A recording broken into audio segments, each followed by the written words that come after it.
14મી સદીના અંતનો સમય હતો.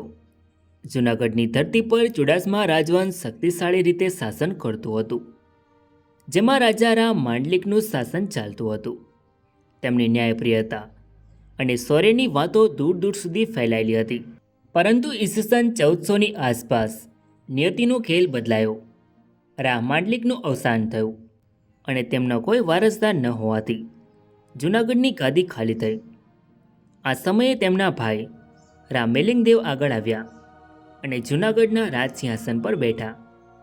મેલિંગદેવ એક નીડર અને બુદ્ધિશાળી શાસક હતા. ઈસવીસન 1400માં જૂનાગઢની ગાદી પર રામ મેલિંગદેવ આવ્યા. તે જ સમયે દિલ્હીમાં તગલક વંશ પોતાના અંતિમ દિવસોમાં શ્વાસ લઈ રહ્યું હતું. દિલ્હીની ગાદી નબળી પડી રહી હતી અને ગુજરાતના સૂબા મુઝફ્ફર શાહનું શાસન ગુજરાતમાં મજબૂત થઈ રહ્યું હતું. મુઝફ્ફર શાહનો પુત્ર તાતર ખાન યુવાન અને મહત્વાકાંક્ષી હતો. તેણે ગાદી પર બેસવાનું સપનું જોયું અને પોતાના પિતાને આ બાબતે આગ્રહ કર્યો. પરંતુ મુઝફ્ફર શાહે આ પ્રસ્તાવ નકારી દીધો. આ નિર્ણયથી ક્રોધિત થયેલા તાતર ખાને પોતાના પિતાને જ કેદ કરી પોતાને સુલતાન તરીકે જાહેર કર્યો. પરંતુ થોડા દિવસોમાં મુઝફ્ફર શાહના ભાઈ શમસ ખાને દિલ્હીથી આવીને તાતર ખાનની યોજનાને નિષ્ફળ કરી. તેણે મુઝફ્ફર શાહને જેલમાંથી મુક્ત કર્યો અને તાતર ખાનને મોતને ઘાટ ઉતાર્યો.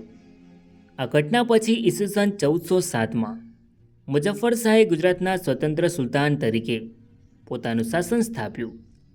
આ નવી સલ્તનતનો પાયો મજબૂત હતો અને ગુજરાતમાં એક નવા યુગની શરૂઆત થઈ.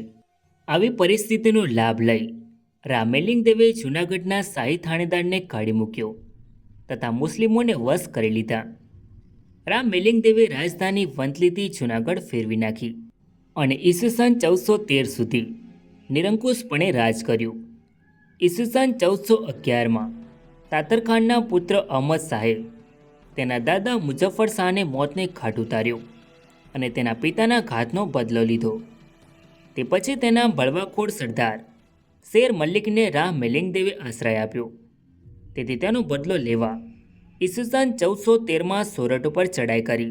શેર મલિકને આશ્રય આપવો તે એક નાનકડું કારણ હતું, પણ અહમદ શાહને તેના કરતાં મોટું સપનું હતું, ગિરનારનો પર્વતીય દુર્ગ જોવાની, જેના પર કોઈ મુસ્લિમ સલ્તનતનો ઝંડો ક્યારેય લહેરાયો ન હતો.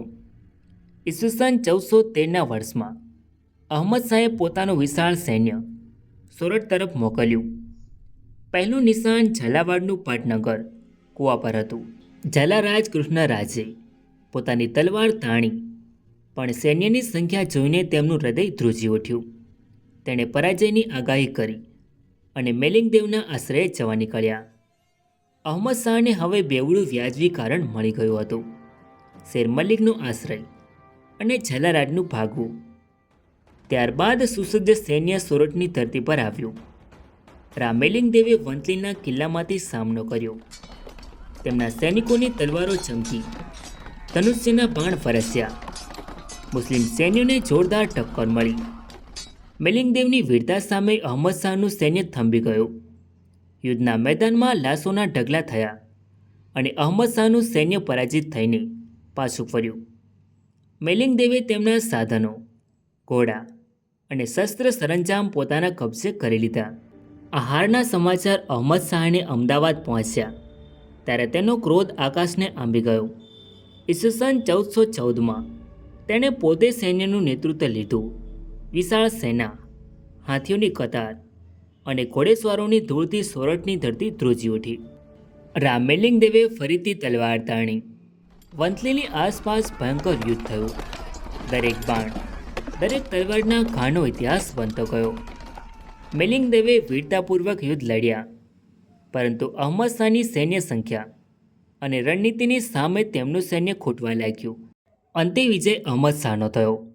મેલિંગદેવ યુદ્ધમાંથી બચીને ઉપરકોટના કિલ્લામાં જતા રહ્યા, પરંતુ અહમદ શાહે કિલ્લાનો ઘેરો ઘાલ્યો. દિવસો સુધી ઘેરો ચાલ્યો. અન્ન પાણી ખૂટ્યું. સૈનિકોની આંખોમાં થાક ઉતર્યો. મેલિંગદેવે કિલ્લો છોડીને ગિરનારના જંગલો તરફ સુરક્ષિત જગ્યા પર ગયા. પર્વતોની ખીણોમાં, ઝરણાઓની આડમાં તે છુપાયા. પરંતુ અહમદ શાહના સૈનિકોએ પીછો ન છોડ્યો.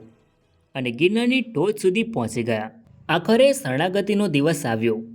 રામેલિંગ દેવે સુલતાન અહમદ શાહ સમક્ષ નજરાણું ધર્યું અને આધિપત્ય સ્વીકાર્યું. અહમદ શાહે જૂનાગઢમાં પોતાનો થાણીદાર નિમ્યો. સેનાની ટુકડી કાયમ માટે તૈનાત કરી. પરંતુ ચરોણની વાત અલગ છે. તેમના મતે રામેલિંગદેવ યુદ્ધમાં જ વીરગતિ પામ્યા અને તેમના પુત્ર જયસિંહે નજરાણું ધરીને સોરઠની ગાદી સંભાળી હતી. સો ફ્રેન્ડ્સ, આ તો રામેલિંગદેવ અને અહમદ શાહ વચ્ચે થયેલા યુદ્ધનો ઇતિહાસ. આઈ હોપ કે તમને આ વિડીયો ગમ્યો હશે. સો વિડીયોને લાઇક કરીને કોમેન્ટમાં તમારો અભિપ્રાય જરૂર લખો. અને ચેનલમાં નવા હોય તો આવા જ અવનવા વિડીયો જોવા માટે ચેનલને સબસ્ક્રાઈબ જરૂર કરો. તો મળીએ એક નવા વિડીયોમાં. ધન્યવાદ.